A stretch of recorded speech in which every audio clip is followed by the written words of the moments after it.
So I think we can start. And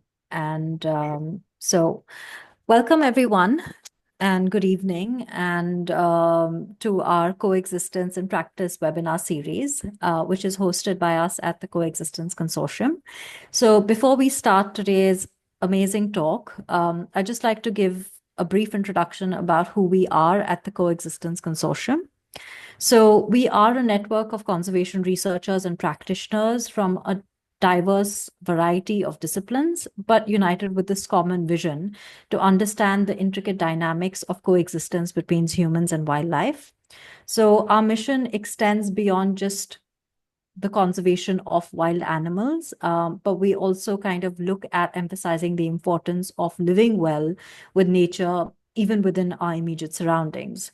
So we have a collective long-term vision, which is to employ evidence-based approaches to mobilize the concept of human-wildlife coexistence globally. And we do that by focusing and learning from context-specific projects. So we will be putting up a little social media posts, social media links, and you can learn more about us at what we do at the Coexistence Consortium. Regarding today's webinar, we have the amazing Anu here with us to talk to us about her work. So Anu will be talking next, and which will then be followed by a Q&A session for about 10 or 15. I now request today. Thank you. Thank you very much, Sagarika, and welcome to Anu and welcome to everyone who's online. I think Anu does not really need much of an introduction. She's very well known to all of us for sure, but also to many of us working in this field. But just for formality, Onu is an environmental anthropologist currently serving as an associate professor at Kriya University. Her work focuses on the human-animal interface, environmental justice, religious identity, gender, caste, and migration. Her primary area of research is South Asia, specifically Bangladesh and India, while her zone of interest extends to Southeast Asia and China, particularly around the Indian Ocean, exchanges in the religious, cultural, and environmental realms. She is the author of two wonderful volumes, The Forest of Tigers, People, Politics, and Environment in the Sundarbans, which was published by Routledge in 2010, and a co-author of The Bengal Diaspora, Rethinking Muslim Migration, again published by Routledge in 2016. Onu is deeply committed to making academic work more relevant and collaborates with individuals and organizations dedicated to social justice and change.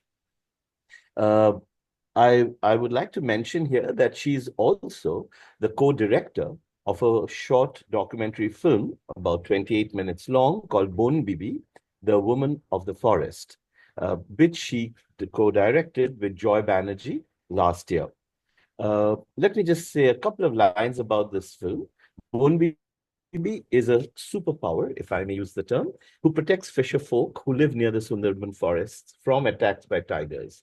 In the company of Onu, we set off to meet Leelavati, the nurse, Mohan Lal, the tiger charmer, and Shuranjan, the sculptor, to hear their experiences of living alongside tigers.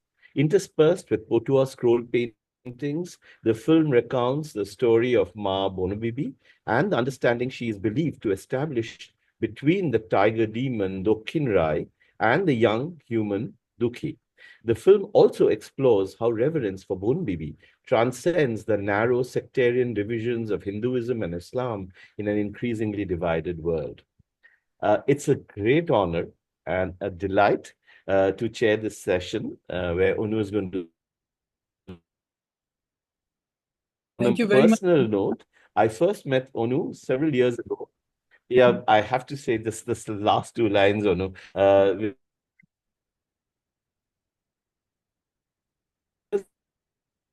SCCS in Bangalore. And I must admit that that was also the moment after listening to her that I felt that there was an entire world of other than humans, which I had been studying with a particular narrow focus that remained hidden to me. And I think Onu's talk made me realize how bringing in qualitative methodologies, ethnographies from the social sciences could enrich our understanding of other than humans so much more. So, on that personal note, thank you very much, Onu, for inspiring me and many others, I'm sure, and also for being on this meeting, on this. I'm completely overwhelmed. I can't speak now. Thank you so much for your kind words and this very sweet introduction. So,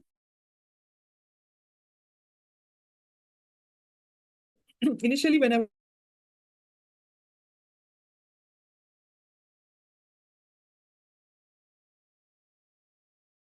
wanted me to give an overview of what I had been working on. So this is kind of what I've done. I've prepared an overview of basically how I've been thinking over the last few years around the topic of the non-human. And so today I'm going to talk about this. So it might be a little disparate at times. It might go into all kinds of directions. I initially thought I should read a paper. I have a paper ready, but I think that it might be better for me to just talk about the slides that I've prepared. So as climate breakdown becomes a reality that is experienced by people now all over the world, in varying degrees, of course, our complicated human, non-human entanglement needs even greater attention, I would say. And around the world, in the last, I would say, 30 years, really, there have been many interdisciplinary groups of scholars working on these issues, right? Some people call them non-humans, others talk about multi-species. There are all kinds of new terms that have come out around the topic. You know, it is always problematic to say non-human because then it just excludes them from the human world. And basically, the reason why I came up with this term in my thesis in 2004, it was because I felt that the term animal was very Judeo-Christian and gave an understanding of creatures that wasn't shared with people in the Sundarbans, where I was conducting field work. And so I thought I had to come up with a term that perhaps reflected better what they understood by tigers and crocodiles and snakes and monkeys. So this is why the term non-human, of course, it's not perfect, but you know, it's a term. So basically what happened, two things happened. Philippe Descola came to the London School of Economics just before and just after. He gave a talk before I left for fieldwork, and then he was a visiting scholar when I came back from fieldwork. And he had written a book on the Achuars in the Amazon and how they understood the non-human as part of themselves. They believed they could become jaguars, and jaguars had human qualities and could be human. And what I felt was that in the Sundarban, there was the way I had been brought up thinking about tigers and my other friends in school from Kolkata. And this understanding was not exactly what the islanders, understood when they talked of tigers. And I remember them being very insistent that I go to the forest, and I kept telling them, I am not interested in the forest. I'm an anthropologist, so I've come to write about you, your history. And they said, you won't be able to write about us if you don't know anything about the forest. If you don't know anything about our tigers. And so, when the third person tells you that, even a tone-deaf person as me suddenly takes note and says, okay, so tell me about your tigers. What is so special about your tigers? Why do you think I should know them? And that really unraveled a whole world for me that sort of got me thinking on a different line. And I brought in the environment, and I started to understand what Philippe Descola was saying. So I'm going to start with a few words by him. Sorry, I'm just going to switch off the noise that is being made here. Yeah. So this is why. So Philippe Descola says, how do we think through the non-humans? What happens? What is it? And I like this image of it's called the London Jungle Book. It's by Bhaju Shan, Egon the artist, and he talks about the Big Ben and how it reminded him of his rooster at home and how the two kept time, very different kinds of time. One is, very fixed. The other is can have a 15-minute delay or all of that. So it made me, this book is another book that has brought us to think around those stuff. What it means, what does time mean? What does the non-human mean? So Philippe Descola said that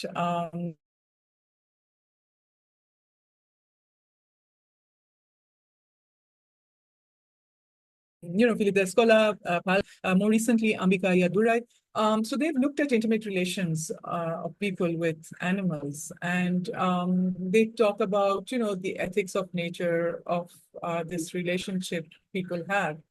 And so Philippe Descola said that, the way we think of nature, even though we might think, we are very Cartesian, it's a binaristic understanding. No, he says it's completely socially constructed, and therefore people across the world have different understandings of nature. Okay, and that has to do with their culture, with their history. And so our own dualistic understanding of, humans versus non-humans should not be projected onto other people. We should really try and see how they view their environment and their, and non-humans. And so he came up first 3 and then 4, but I'm interested in 2 of his, the ways in which people understand nature. One is naturalism, which is what most of us have gone through. We are taught that there is a discontinuity between the human and the non-human world. And basically, we may share a physical resemblance, but we don't share a soul. We don't share a mental world. Those are very separate and different, right? Which is why they're inferior in the Judeo-Christian understanding of nature. It is inferior to culture. So that's one understanding. And so this is why we have this whole obsession with, first trying to loot nature and gain as much as possible from it. That's colonialism, all kinds of, today's mining and all of that. And this is an understanding of nature where we either destroy it or we protect it. We think that we are, strong enough, important enough to be able to quote unquote protect it, right? So now we have all these parks and zones that are basically, we think that we have allowed nature to thrive there, and it's a very condescending approach, right? And so he says that the other approach is, he calls it animism, and he also has totemism and analogism. I'm not going to talk about those because it kind of slightly problematic. But in animism, he says the Achuar, for example, in the Amazon, saw a discontinuity between the lived or physical environments of different species, but a continuity between what it came to thought and conscience. So basically, we can think the same way. The tiger can be a brother.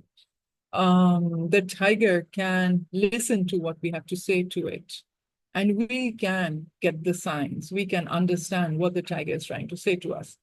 Okay, and so this Achuar understanding of the jaguar was, for me, an eye-opener because I felt that in the Sundarbans, people spoke about tigers in very similar ways.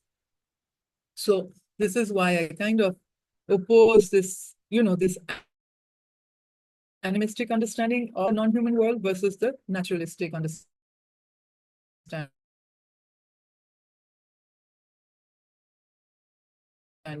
which is one. So these entanglements, are becoming increasingly more obvious again. In the last 200 years, Amitav Ghosh's brilliant book, The Great Derangement, sort of wonders why climate change and why, when they do, those books are relegated to the sci-fi section. And he said, convinced of our superiority, that we think we control nature. And so if you look at, it's full of miracles, it's full of, all kinds of crazy animals that probably didn't exist. There is a fear of the natural world that comes across. But he says, with the start of the 18th, 19th century, you suddenly have authors focusing on domestic life, on the couple, on the interior world of, the human, because we are not scared of nature any longer, right? It's been controlled. And so this is where it becomes interesting today, because with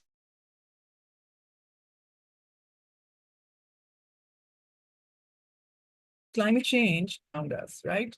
And so there is perhaps a renewed awe. I wouldn't call it fear, but about what our shared environment can do to us, right? When, the tsunami, for example, was a brutal reality check, right? That, in the face of a tsunami, there's not much we can do. So this is why I brought in climate change, because I feel that it brings us back to try and make sense of our environment. And so, everything has been controlled. And what does this mean? How do we then understand things? So there's another person who inspired me. It was Molly Mullen and her 1999 article on looking at colonialism and the control of animals. And basically, it was, both Descola and Molly Mullen point to the fact that it is how we treat or understand the non-human that is a greater reflection of us than anything else. So, which is why, today there are some studies that say, okay, the cow is like this, or the dog, and all of that.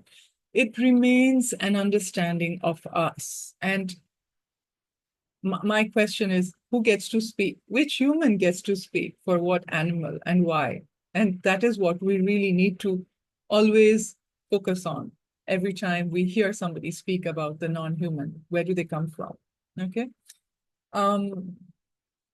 This is what. So I lived nearly a decade in Singapore, and I was quite puzzled and interested by the way the government controlled nature. So when you go to Singapore, it's one of the greenest cities on the planet. And a lot of people who have never been to Singapore are surprised by how green it is, when we know it as an aircon nation, and all the technology that is linked to this island city.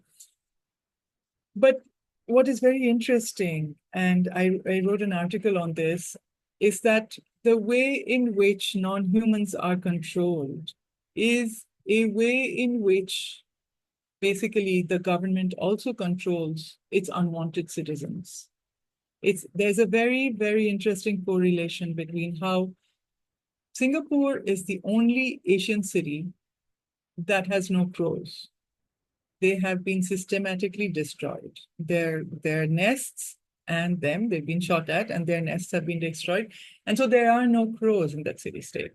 So they're called invasive and all of that. But so are rain trees, and so are mynas, and so are, other birds and animal and trees and plants in Singapore. So it's interesting to see, which ones are culled and controlled and compared to, for example, uh, single women who refuse to listen to rules, and which ones are allowed to thrive. So that for me got me interested also looking at nature within, or non-humans within our cityscapes. How do people understand cats, crows, dogs around us, right? Everywhere. And in India, we can all do this kind of ethnography around us. So there's one book that also really inspired me, is that it's a book that was written 1,000 years ago. Some of you may have heard about it. It's called The Animals' Lawsuit Against Humanity. And it is an incredible book because people believe that it originated in India, but the first written version of the story was penned in Arabic by members of the Islamic Brethren of Purity, the Ikhwan al-Safa. It was a Sufi group. It was written in Basra, in Iraq, sometime before the 10th century. And the book basically launches us into a real introspection around the non-human. And one of the things I like, one of the quotes, and I quote here, the animals. So basically, the animals are very angry at the way they're being treated by these group of humans that have landed on their island, and they are mistreated. And so they go to see their king, and they want the king to sort of find a compromise and understanding, and they don't want to be treated cruelly anymore. They don't want to be killed and all of that. And they end by saying, should humans err, right? The animals will begin to disappear one by one, forever, from the face of the earth. And the air in your settlements and fortresses will become dangerous to breathe.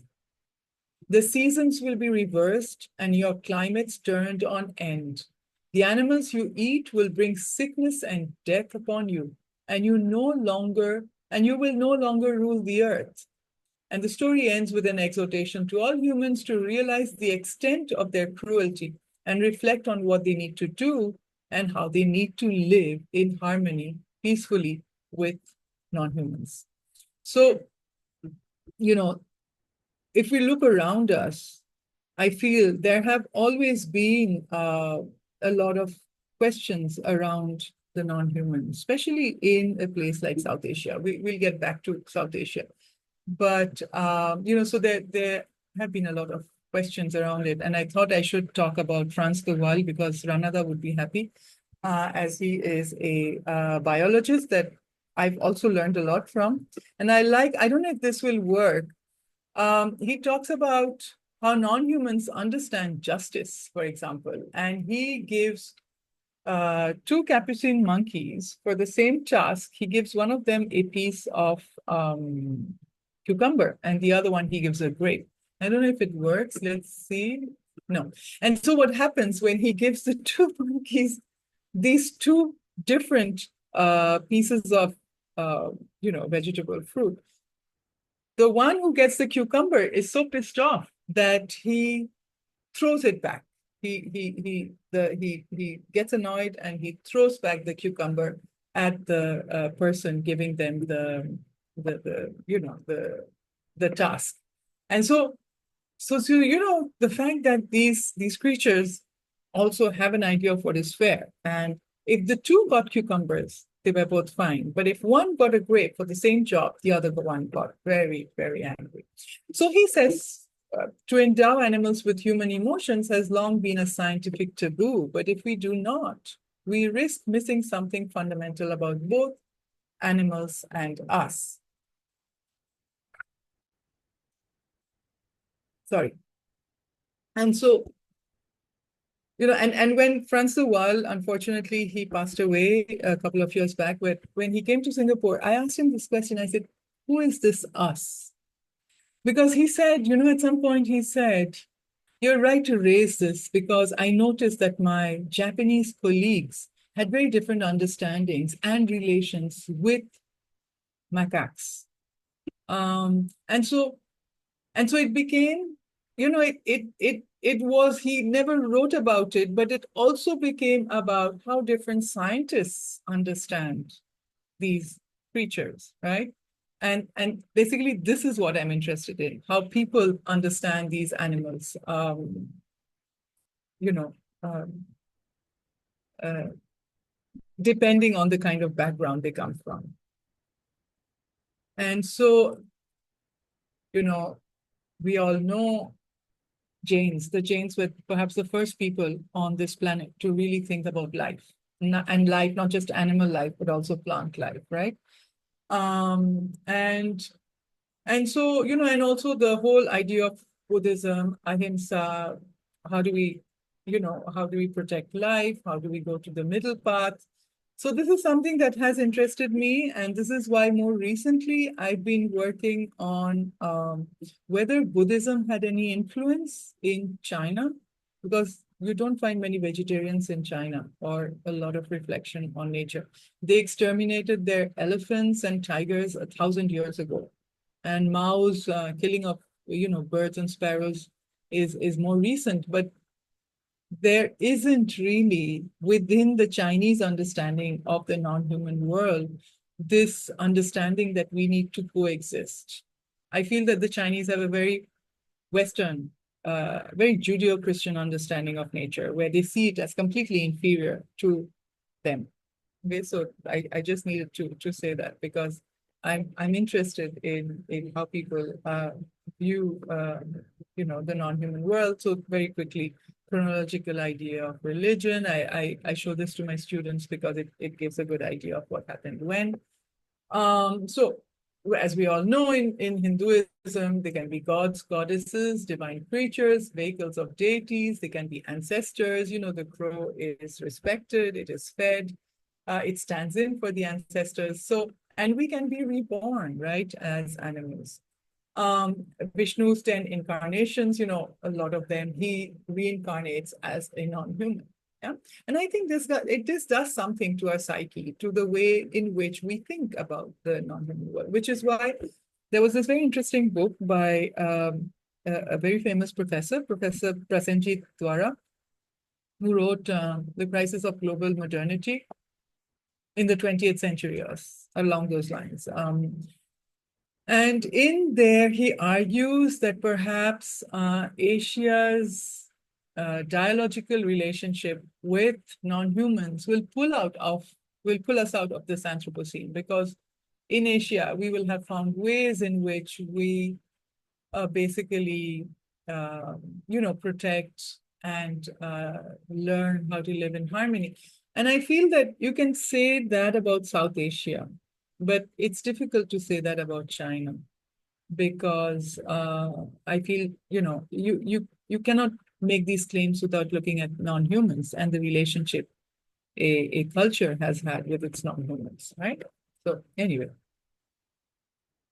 these we know. And also, so basically these stories that have been, around, and how they have used creatures, right? So we have the Panchatantra, we have the Aesop's fables, we have the Jataka tales, we have all kinds of translations and adaptations of these stories, and they appear all over the world, very often with all kinds of beautiful miniatures. The Tutinama, for example, we have the Anwari Suhaili. So all these are wonderful stories that have been told all around the world. I've just spoken here about South Asia and the Middle East and Europe, where else, but all across the world, animals have been used to sort of give us messages about things, right?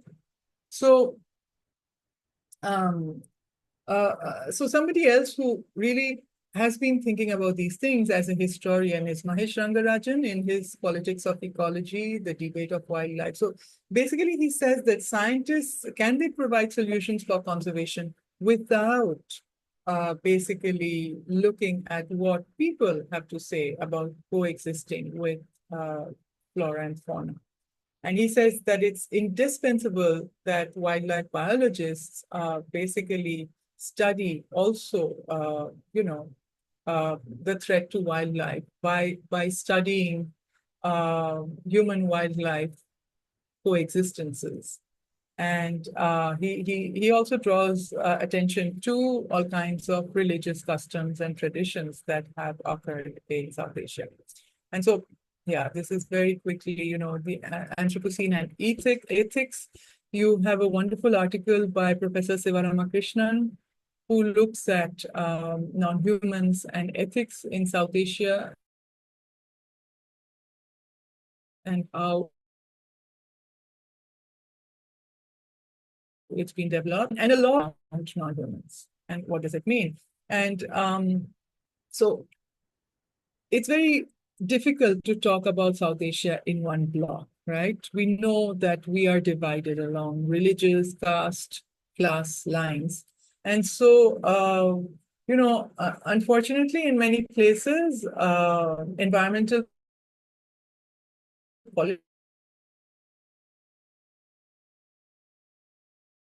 politics has been linked to the made fascist appropriations of the environmental movement in Europe. So somebody like Mukul Sharma has been writing, and more recently Ambika Aiyadurai and Prashant Ingole, about the importance of caste, or the invisibility of caste in environmental studies, and how we really shouldn't ignore the caste aspect in environmental studies. And so, Anna Hazare's ideals, for example, excluded a lot of marginalized people or minorities, and he was not really concerned with greater democracy, diversity, social justice, but with this sort of clean, corruption-free country, very middle-class understanding, very authoritarian and Brahminical ideas of what a nation should be, and that excluded a lot of people. Some say that, perhaps Gandhi had a bit of that too. So, because he banned, for example, practices like consuming beef or alcohol in the village where he, was kind of the headman. He explicitly excluded Dalits, Muslims, Christians. So it's more and more, I feel there's an idea of the nation where one raises India's glorious past in relation to the environment, where only high caste Hindu symbolism was used. And I keep reminding my students, within Vedic Hinduism, you had a lot of cow slaughter. It was only, the Jains and the Buddhists that stopped. So it's not as if, so basically we need to remember that. And recently the whole argument around Ram and whether he was a vegetarian or not. And some people got offended when they were told that, well, he lived in a forest and he had a bow and arrow, and that probably meant that he consumed meat. So I feel increasingly all of these parks that are coming up, this idea of preserving nature, it's only meant for the 10% Indians who are, the top 10%, these eco parks, recreation, the spaces where people are kicked out of. So you can live with leopards and have your, but in eco parks, we will not let you in, and we will make sure that it's very gated and stuff. So there isn't really it's like everything else in India, right? Caste takes over, and it's a kind of management that has to do with privilege. Like, for example, when COVID happened and students living in the US and the UK were brought back on free flights, but migrant laborers from Bengal who were working in Maharashtra or in Tamil Nadu couldn't even get buses organized to come back. The government couldn't organize buses for them to come back to their states. So, it is about deciding where money goes, how do we do it, who comes first and all of that, right? So there are some people that keep being second-class citizens. And so yeah, so there's a problematic view when we talk about, ecology was balanced and harmonious and all these self-contained communities of women, forest dwellers, peasants, and all of that, because it wasn't always exactly like this. It comes at a huge cost that we need to acknowledge. So so this is something that we need to remember, the importance of Dalit environmentalism, and how environmental studies in India have really been caste blind, and I would say also minority blind. And this newly emerged middle class interest in nature and the environment excludes all of that, as I've just told you. So I realize that I have 5 minutes, so I'm going to end with how do we think through the non-human in the Sundarbans? What were the stories? And so the largest mangrove delta in the world, 40% in India, 60% in Bangladesh. This is before the bridge in Canning. So now there are two new bridges, one in Bashanti and one in Canning. And previously, this is how we had to cross the river. So depending on how low the tide was, and if the tide was very low, then we had to walk most of it. And we used to get stuck knee deep. So yes, there's Amitesh's book, Living with Disasters, where he talks a lot about the issue of embankment and how to think about this. So most of you know, I think, the story of Bon Bibi. I won't go into it, but this is a very interesting space, the Sundarban. And these are very, very old photos, but basically, when it's high tide, the trees get covered in water and the boat can easily go everywhere. But you have to be careful and get out of places where there isn't much water before it becomes completely low tide, because then your boat may be stuck in a canal, right? When the water and this is where you can be attacked. So, yeah, so basically, people don't talk in the Sundarban much about climate change. They just talk about the fact that there are less fish in the rivers, the water is more saline or brackish. In Bangladesh, so the issues are very different between India and Bangladesh, because in Bangladesh, the islands are a lot more north than those in India. And so the water is a lot fresher. And so there's a brilliant book called Misreading the Bengal Delta by Camelia Dewan.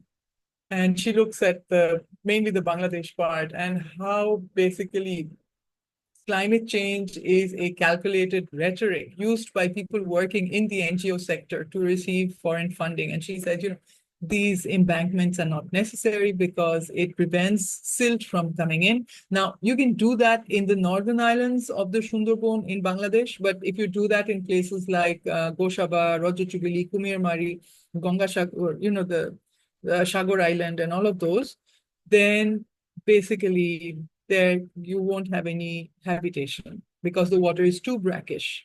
So if there are no embankments, there is no life, which is why every time an embankment is breached, everything around it dies. And so it's not, so yeah, Ma Bon Bibi, 25 years ago when I went to the Sundarban, already then some people said, Eta Mollader Pujo, it's a worship of the Muslims. What are we doing? Venerating a Islamic goddess. That's how they used to call her. The Muslims said we don't worship her, we venerate her the way we show respect to our parents or our Sufi saints. It's a question of veneration. It's not a question of respect. And of course, Bon Bibi used to not be made into a figure 50 years back. It was just 3 mounds of earth. But now she has been Hinduized through these images and all of that. So, because the story is that she was sent by Allah to save people from tigers. And then she ends up adopting a tiger. And she's raised by a deer because her mother abandons her. So she's raised by a deer. And then when the tiger comes and calls her mother, she feels sorry. And she says, listen, I've just adopted this little boy. and you are also my son. So now you have responsibility towards each other. So there are a long list of rules that tigers are not allowed to, that tigers, are allowed to, are supposed to respect.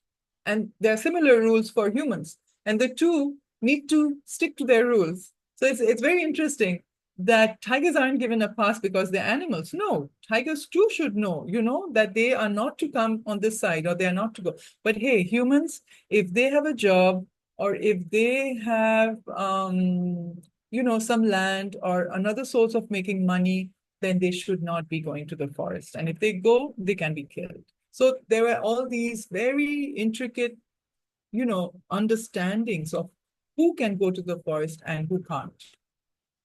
So what is also interesting is that people were brought from all over in these lower islands. And so Hindu, Muslims, Christians, animists, a lot of people from tribal communities are there too. Sort of venerate Bonobibi. She is given live chicks. She is a vegetarian goddess. She only eats fruit. And she basically protects only those who go in with pure hearts and empty hands, which means no firearms, no devious motives. You can't have beaten up your wife before going to the forest because then you'll be killed. And when I went back, I go back every year, but 2 years back, I lost one of my friends to a tiger. And so I knew him for, 25 years, since 99. And what was so strange was to hear from everybody that the tiger killed him because he had an NGO job and still he went to the forest. And they said, why did he need to go to the forest? He had enough. And I found that, so interesting that in 25 years, people had not changed their rhetoric about who gets killed. You get killed very often because of your own fault. Okay? So, and for those of you who want to see, this was one of the shrines amongst Muslims. Sometimes it's just a little hut with these mounds inside. The book is written in Bengali. Bengali is written like English from left to right. But the Bonbibi book starts from what we would call the end, like an Arabic book, but it's still written from left to right. So I just thought this was in Bangladesh. And I just wanted to end by talking also about what my PhD student, Turzo Nicholas Mondal, is working on. He's working on the sacred crocodiles of Shah Jahan Ali and how, and this is also not very far from the Sundarban. Basically, it is believed that he brought back the pir or the Sufi holy man on the crocodiles, brought him back on their backs. And basically, there is a sacred water body where they live. People give them chicken to eat, and they come and basically get their blessing by trying to spot them or by drinking a bit of the water from the water body. There are also these turtles that are not found in the wild. Basically, the Indian government and Bangladeshi government has asked this shrine in Chittagong to give them some of these turtles so that they can be rewilded because they had been completely killed in the wild, and the only places where they have survived is in this shrine in Chittagong. So for me, it's because Prasenjit Dwara in his book talks about Buddhism, Hinduism, and Shintoism, and all of that as religions that have this dialogical connection with, nature. And he says that that is not present in Islam or Judaism or Christianity. But all across South Asia, you have these spaces where people have coexisted with non-humans, whether it's crocodiles, whether it's fish, whether it is these turtles, and basically they're fed and they are believed to be able to bless. And so this is why I thought it's interesting and important to also bring in this history that we have, where it's not about religion, it's about a way of being in sync with the environment and non-humans, which surpasses, I feel, religions and maybe even caste. Okay, so very briefly, I've been working on 2 grants. one called the Southern Collective with a wonderful woman from the Dakshin Foundation called Arati Sridhar, and another wonderful woman called Rapti Sirivardhane. And they are, we've been working on trying to understand connections in the southern hemisphere, basically south-south connections, and what people do, how they have, So we've looked at migration, we have looked at connected ethnographies, we have something called the Sea Lexicon, where you are all welcome to, provide words from wherever you come from that have meaning, and we can put it up. And so this is one of the projects. The other one was building an Asian bestiary. Again, if you do Asian bestiary and maybe Google my name, you'll find it, where I asked my students in Singapore and now at CREA to sort of tell me more about a non-human that is important in their own culture. So in Singapore, it was a lot to do with TCM. Here, it's mainly about blessings and about, auspiciousness and all of that. So, because around COVID time, we were all very interested in this close connection we have with the non-human world and what it means. So how do we imagine Asian non-humans? We had an online sort of exhibition of people's artwork all across, artists from across Asia, and some of them were brilliant. And this is the film that Ranada was mentioning, Bon Bibi, the Woman of the Forest, and it was screened last week at the Kolkata People's Film Festival. So we are very happy about that. And I would like to thank all of you. I'm sorry it wasn't very compact, but well, you're welcome to ask me questions now if we have some time. Wonderful. Thank you very much, Onu, for that absolutely brilliant exposition of all that you're doing, which itself exactly. It ended up being that because. No, but I think it's important because you touch This is what upon so they many were saying, issues. that consortium members need to sort of talk about what they work on, and I just thought that let me then, sort of briefly summarize all the things some of the things I've been working on. No, this is so important, Anu, because, and although you apologized at the end for not giving a very comprehensive talk, we did not want a comprehensive talk. We wanted to see how you think and how you feel your work. And, you've touched upon so many issues, and what you make us realize is how interconnected all of these issues are. That's one. And secondly, how there are parallel worlds in different geographies that all of us, or many of us here, are exposed to. And you find a common thread that goes through.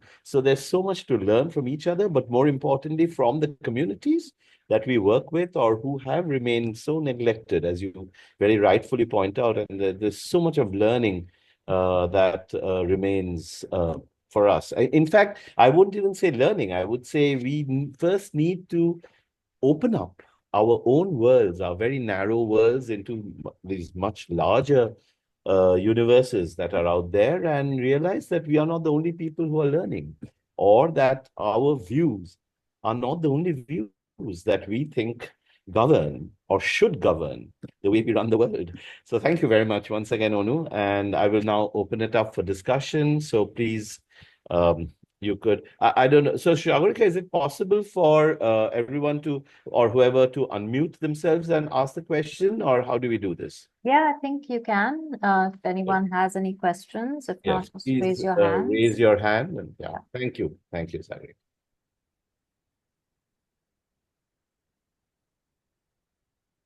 Samira, of course, I think in the chat, thanks you for a wonderful, most wonderful talk. So, which I think many of us agree with.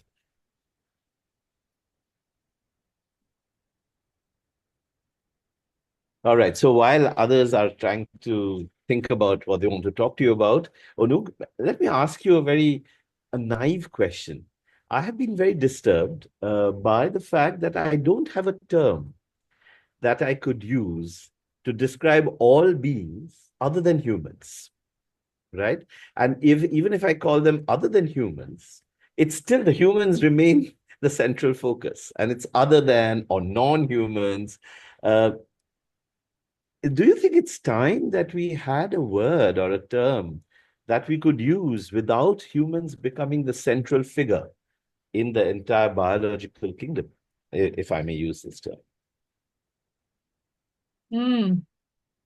I think it should, but it becomes again problematic, right? Because then we try to encompass everybody and we try to force everybody to have our viewpoint about uh, creatures. See, I'm trying to think in Bengali, it's Jontu Januar, right? Right, Jontu is more the nicer version, and the Januar is but Januar can be used for a human too, right? right, right. Yeah, Hmm. yeah. Yeah, so I just know, even in English, when I speak to my students or audiences, I don't know how to describe the entire world where humans also belong, of course, but Hmm. not by being the central figure. Hmm. So that's my problem. That's the thing, and this is why non-human is problematic. It is very. Uh, because, but the reason why for me, I incorporated, things like bhoot Hmm, and talking stones and anything that people thought had some sort of life form yes. in this non-human category. Yeah. Yeah. But yeah, it's interesting because I do think that people make, of course, a distinction between, but as they would make a distinction also between humans. Hmm, Both the Achuars and people from the Sundarbans, they recognize the fact that we are all human, but we don't necessarily share the same languages and culture and all of that. And in the same way, I feel that for them in this non-human world, there are some creatures they share language with, but some others that they don't right, share language with. And right. so this is why, because people kept asking me, what about crocodiles? Are there many stories around crocodiles? And I was like, apart from Ma Bonbibi's pet crocodile Kalu that brings back Duke to his place, there aren't really many stories on, crocodiles but there are many stories on monkeys. Yes. How monkeys have a sense of fairness. Yeah. And Yeah, I will. So, Yeah, I will so talk to you that about this. is very much there. So a lot of Okay. stories about monkeys and tigers, but very rarely about turtles You're or right. crocodiles, apart from like the initial story that they, sort of hagiographic, right? That they brought back the pier or, these turtles were jinns that Right.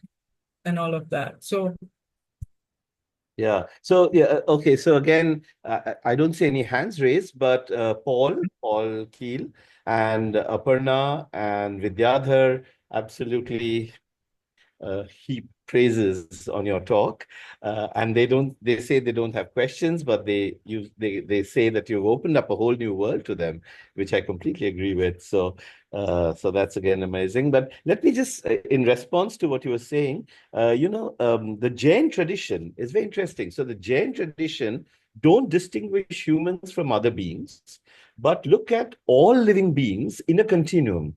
And the way they organize a hierarchy of these living beings is on the basis of the number and kind of sense organs that they have. And what they acknowledge is that in such a hierarchy, individuals who have a greater number of sense organs or have more complex sense organs which can sense the world are in a position dominant to those below them. However, they are also imbued with this unquestionable responsibility of mm, taking care of all beings who are below them in this hierarchy and who differ from them only in the complexity or the number of sense organs. And I found that fascinating because this is one way in which we are just talking about beings as in a continuum and they sense the environment. So even if we talk about differently abled humans, they may not necessarily fit into one category with humans, but lie on this continuum somewhere.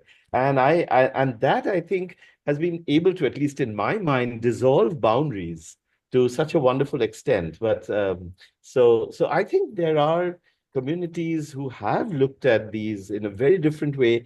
But that's the other thing that we've done. I think the hegemony of science has, to a great extent, eliminated other Mm. ways of knowing, other ways of philosophizing, other ways of understanding other beings completely from our lexicon.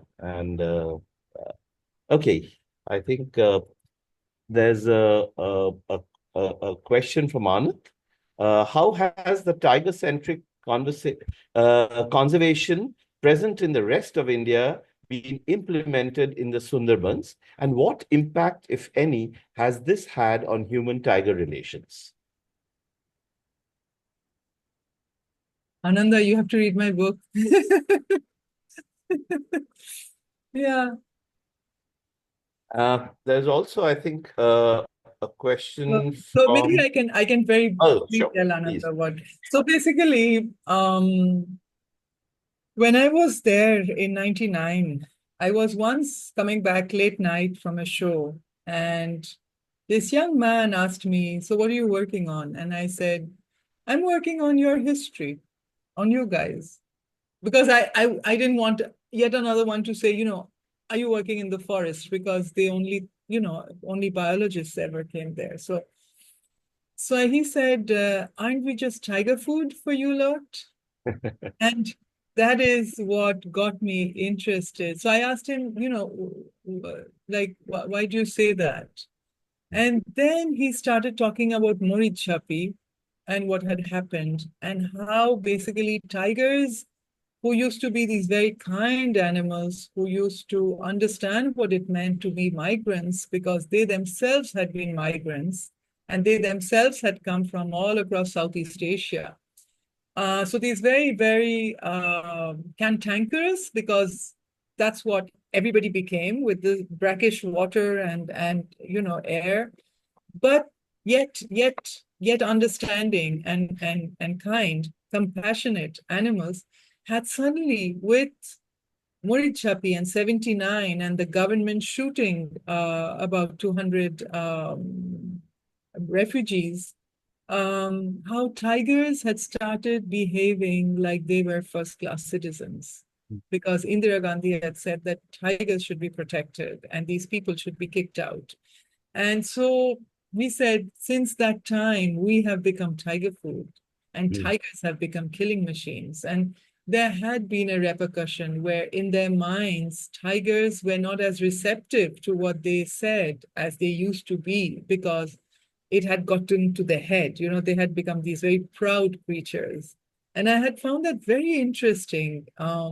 So this is what I write about, Ananda, in my book, or in a small article called Dwelling on Morichapi, if you want to read more. Everything of mine is available on academia.edu. You can download it for free, except the Bengal diaspora, because it's co-authored. But then you just need to send me an email, or you look in LibGen and it's there. So, Wonderful. uh, Thank you. yep. Thank you. Anu, there's one more. Sorry. Sorry, Sorry. there was another question by TV Amin. Exactly. Yes. Can you read it, or would you like me to read it Yes, up? I think you've looked into, or what your thoughts are regarding intangible non-humans such as spirits. I've been wanting to work on booth, because they are very, very part of, life there. See, one of the things that happened when I started doing house-to-house surveys, and I thought I should be sensitive and not, barge into people's houses and say, how many people have been killed by tigers or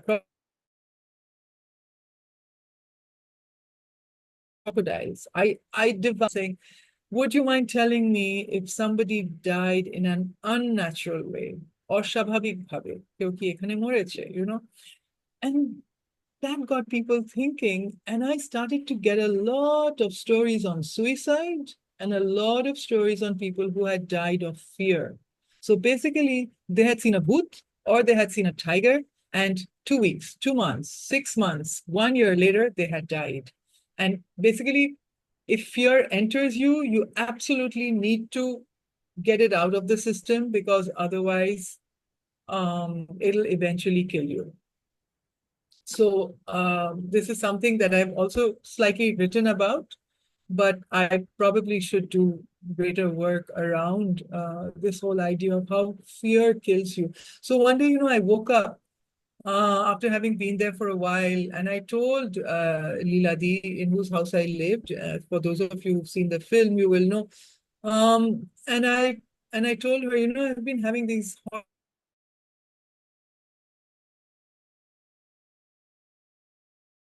horrible nightmares. The house and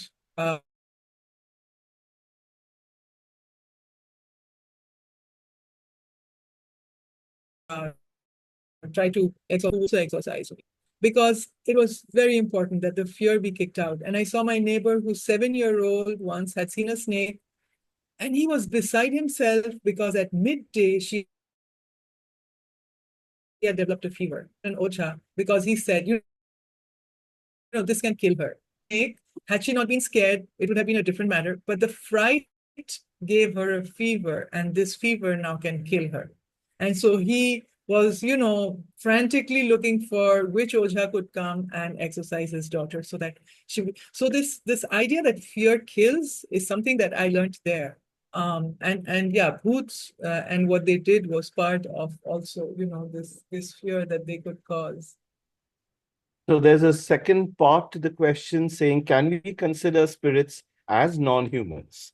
Or is there any better term that we can use? I So call both them, is a nice term. non-humans. I lump everything under the non-human, because how else? Otherwise, we have categories, but it's just, for me, a continuum within an environment where everybody sees that they're all kind of related to each other. And so this is what I learned in the Sundarbans, which I try to sort of,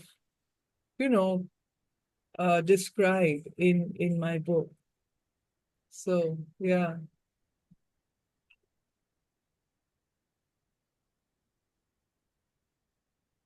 So I don't see any more questions or hands being raised. So Sagarika, do you need to? Yes. Yeah, thanks so much, Anu, for giving us this fabulous talk. It was absolutely amazing. And of course, we had the privilege of, watching the movie at the annual meet. Some of us who stayed back. So I think that was absolutely fabulous. So thank you all for coming. And thank you so much, Rana, for chairing the session today. And yeah, please stay updated with regard to our events and future webinar on our Instagram pages. And thank you all once again for coming today, and have a great evening. Thank you very much. Thank you, everyone. Thank you. Thank you. Thank you, Anu. Thank you, Sagarika. No, you're welcome. Bye. Bye.